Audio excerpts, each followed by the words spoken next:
My name is Ozzy from Ascension. This is episode 2 of this series where a Viltrumite lands in the medieval world and is basically trying to rebuild the medieval ways. And so we follow Thane the Goliath of Viltrum. Now, Thane the Goliath of Viltrum is 80 at this point, 80 years old, and he's still kicking it, he's still fighting. Damn, he's strong as hell, isn't he?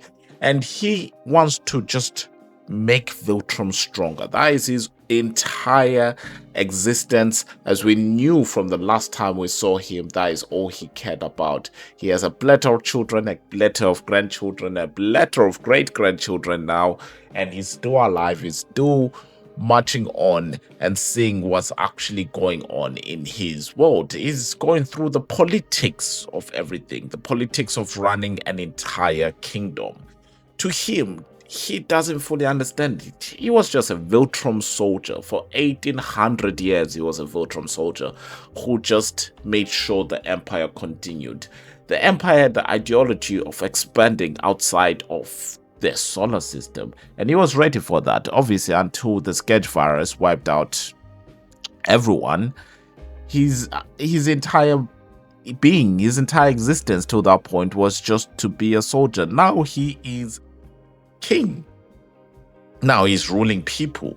Now he has to see how he's ruled. And now he is 80, and he has only ever heard of the words old ones in the Viltrum. And this is how it's described. His bones ache, he's tired, he doesn't stay up as long, he doesn't fight as hard. He hates the ideology and wishes one of his children would just kill him already so he can die as a warrior. But unfortunately, they're a bit too weak to actually do anything like that. So he continues to make sure that his children live a relatively alright life. As he knows, at the end of his life, there is the purge. Every time an emperor dies, the purge must happen to wipe out the weakness in the Viltrum Empire. Every single time. That is the rule of thumb. That is one of the biggest rules of Viltrum. There's only 2 rules, really. All is ours and the purge. So he does that. He makes sure they're set up, and then he declares war. He declares war for the kingdom of Alba, which is modern day Scotland. Why? Expansion. There's no other reason. And of course, he wants to do it because he's strong. He's a Viltrumite. Of course, a Viltrumite must conquer all. All is ours. That is the other quote that must be said at all times. That's what a Viltrumite is there for. And he knows this. He knows that is the existence of what he must do. So he fights, he does the politics in the background as well. And he sees who can become something of interest, something of value to him.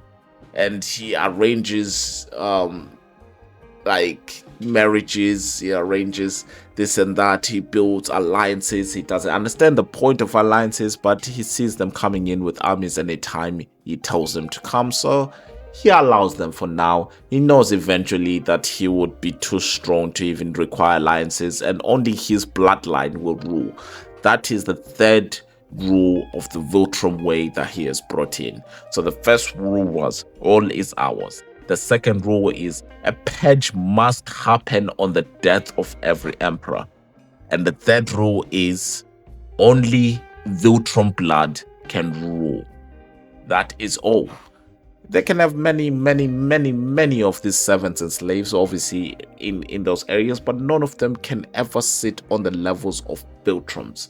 They shall all be vassals to Viltrums. They can rule their own little individual lands, but his children, his grandchildren, his great-grandchildren shall be the only ones who sit on thrones. That's how it is. And he has learned about this before, that, well, that is how it works on Earth. But it seems political influence or people with enough money can elevate themselves to that point, and he doesn't understand that. If they can kill a Viltrumite child or a Viltrumite descendant, fair, why not? And so his coronation happens. He is fully king now. He is No one can stop him. He's already taken Scotland, and he has certified himself as King of Scotland, ruler of all. And continues in his coronation. I ask him if he has anything he wants to say that will certify him, that will put him through as a Viltrum head of state. And he says, no, there is nothing at all. He has already achieved everything. So why should he pretend to not achieve everything? So he carries on. Of course, when he passes through other people, he has to tell them, hey, yo, just spread my legend real quick, because Viltrums must know of my legend in order for their legend to grow. That is how it works. That is how Viltrum's existence works. And he goes through something I would like to call annoying in his ideology. He goes from a war to seeing the birth of his blood, to seeing the death of his blood, to seeing the birth of his blood, to seeing war, to seeing the death of his blood. And it continues on and on and on. And to him, it becomes monotonous. He goes to the throne room and it seems like he's stuck in a loop between death of his blood, birth of his blood, some war, and someone complaining in his court. He does not understand how this has happened to him. He is a warrior. He should be outside. He should be fighting everything on site at all times. And he gets to do that once in a while, but it's not expanding his world, his Viltrum Empire. Instead, he's just kind of stuck in this loop, and he hates that ideology. And he even sees that some of his children, some of his bloodline is born with such amazing traits to make them strong. If they were not strong, he would simply kill them. He's outliving children because, they simply don't have his blood at that purity of levels, so he simply outlives him. He doesn't know when he's going to die, but he can feel it. It's coming close at each second, at each momentous moment. Thane, the Goliath, is dying, and he knows this. So, the coronation of Edbert the whatever marks his third coronation that he's seen in his lifetime. He is 90 at this point, and he does not actually care anymore. He's looking at his children and his grandchildren, especially Ivar. Ivar Valor is something happens. Feels it for the first time in his life, being a prisoner in his own body. Is this what mortality feels like? Thane runs through his mind, thinking, is this it? Is this the end of my existence? He ignores it and carries on with his day because he doesn't care. He is a Viltrumite after all. And as a Viltrumite, whether he is the end of his existence or it's not the end of his existence, it is not the Viltrum way to cry about your existence ending. It is the Viltrum way to fight to the very end, so then the Viltrum Empire can continue. How many times did I say Viltrum in that one sentence? I don't even know myself at that point. But it doesn't matter. Thane Valor over here focuses on the rebuilding of his lands. Of course, as a Viltrum, fighting is everything, but also making that empire so undoubtedly the greatest empire is also everything. You have to take pride of your home more than anything. That is why he hated having to leave his planet, but it was the only way he could live.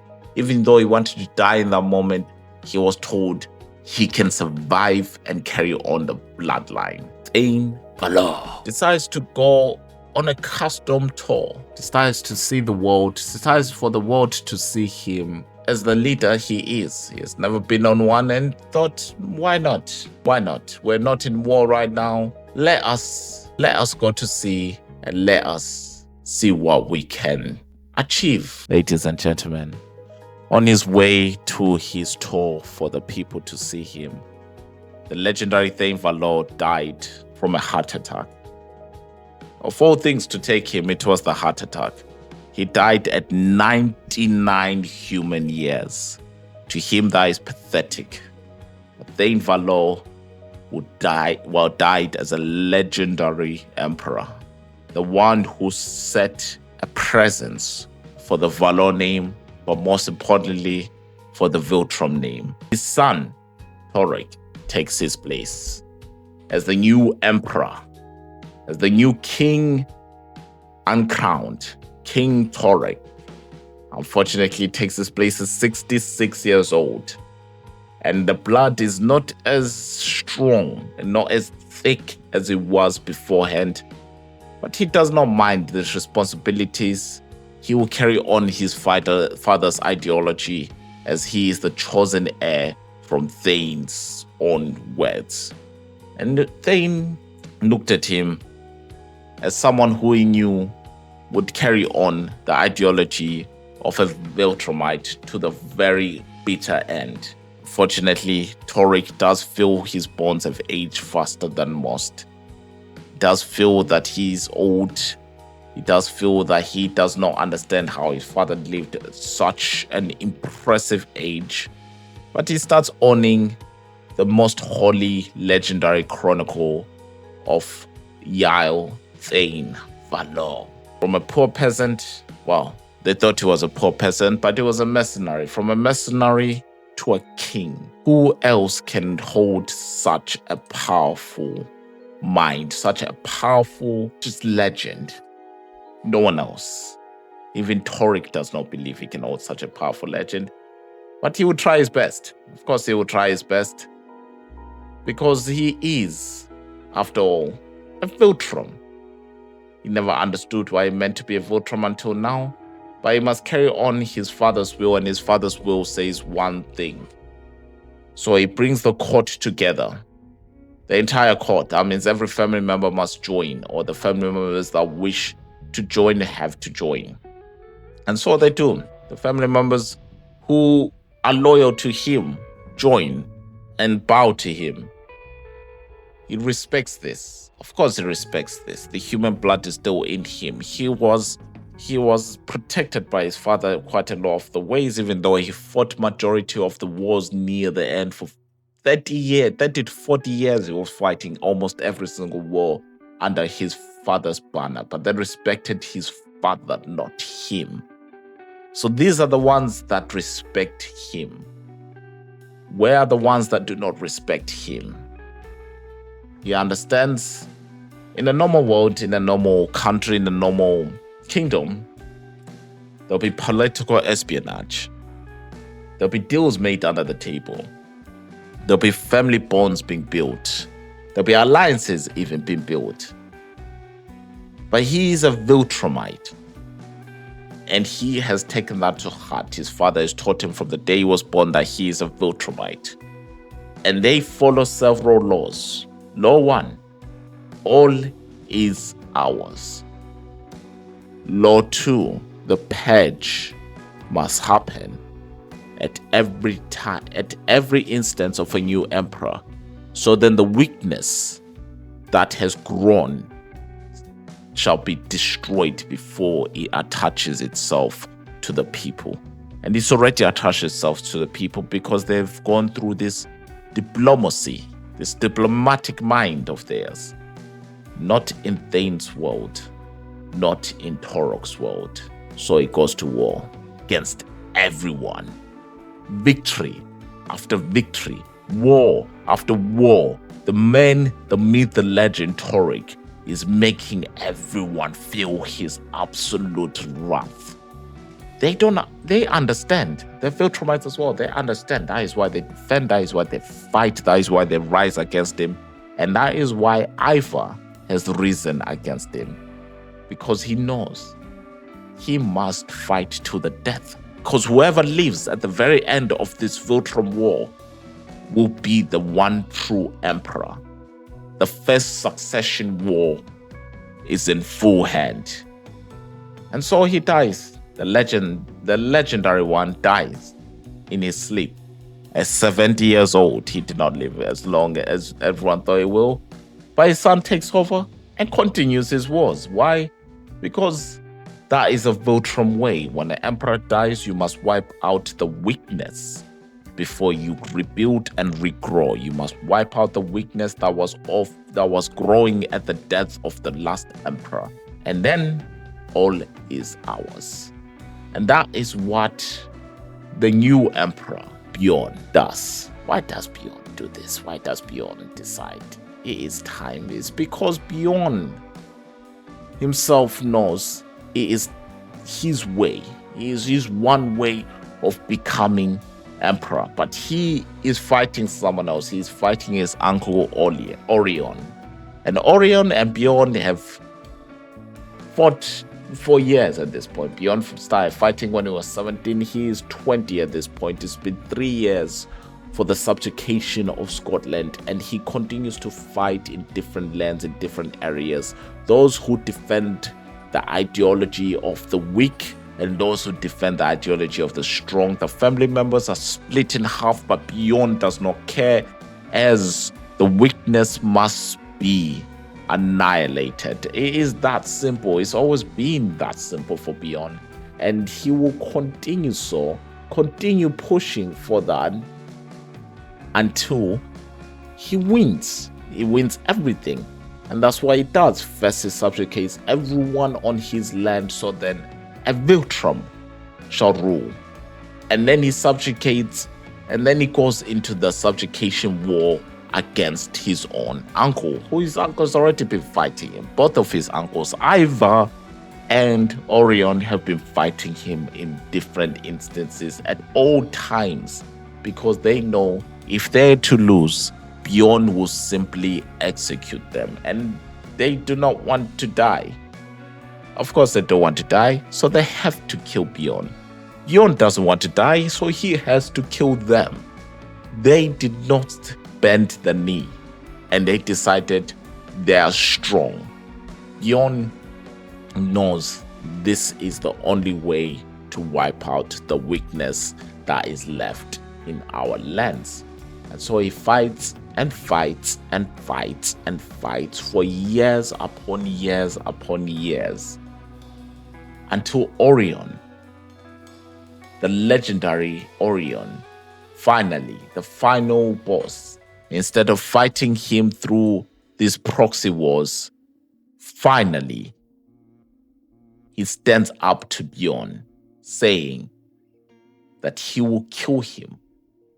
Alongside Ivar, will annihilate Bjorn and his arrogance from this world's existence. So that is what they do. Ivar takes on King Orion. Bjorn takes on King Orion in one final war. The war for Scotland. And people declare their pride for him, their pride for their king and everything. And they fight and the fight and the fight as usual, as per Viltrum. And finally, when Bjorn finally wins, when Bjorn finally raises that sword, he is crowned the one true Emperor of Scotland and Emperor of Viltrum. Feels a little cold, during the coronation and everything, but he goes back to normal quite quickly. And he is now in his 30s. This succession war lasted 13 years. That is how hard his family members fought. And thus he remembers them. He will remember his uncle Ivar, a man with great potential, a man who could have been, a man who was a favorite to Thane himself. But in the end, he fought a 13-year-long war, killing his brother, killing his uncle, fighting his nephew, that is Bjorn, down to the last man. But an honorable Viltrum, a man who fought till the last second. Bjorn knows maybe that will happen to him. Maybe at the end, someone will rise up and wipe him from existence, but he hopes it's from his own bloodline. Hopes he can make Thane Valor proud as the new emperor of Viltrum. As he looks upon the horizons, he sees Ireland, Britain, Scandinavia, France, Italy, German, Portugal, Africa, Asia, the world waiting for him. But first, he must take Ireland. And he knows this. Make his family proud. He must take Ireland first to show that his expansion is of a Viltrum. Oh, thank you very much for watching. That was episode 2. Episode 2 was full of plot twists and everything. I didn't expect in episode 2 for the legendary Thane to live until 90 years old. That man was strong as hell.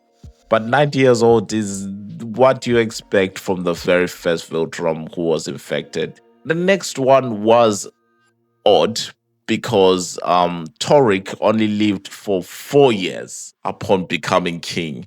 And on his death, his son obviously took over at the age of 17 and continued, the war path.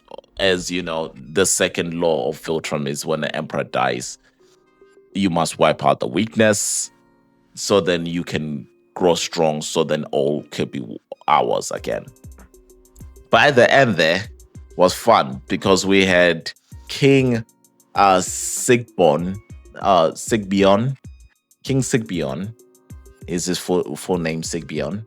I just called him Bjorn, or Sigbjorn, conquest son of Viltrum, took on King Orion Lucanson of Scotland. And they took each other on. Well, Lucanson was using proxy wars, fit into proxy wars and giving them armies over and over again, while obviously Bjorn was fighting those proxy wars and finally faced him 1-1 and won against him. And that took over 10 years to do. And now obviously he has been crowned the true king of Scotland and the king of Viltrum overall, like the emperor of Viltrum. He now wants to expand into Ireland. So that is what episode 3 is basically going to be about. The expansion into Ireland and England. Thank you very much for watching. Hope you're enjoying this series. It's very hard to make. Don't forget to buy my book, link in the description, click the link tree and all that. And I am enjoying it, but it's hard to make. But it's also fun. Peace.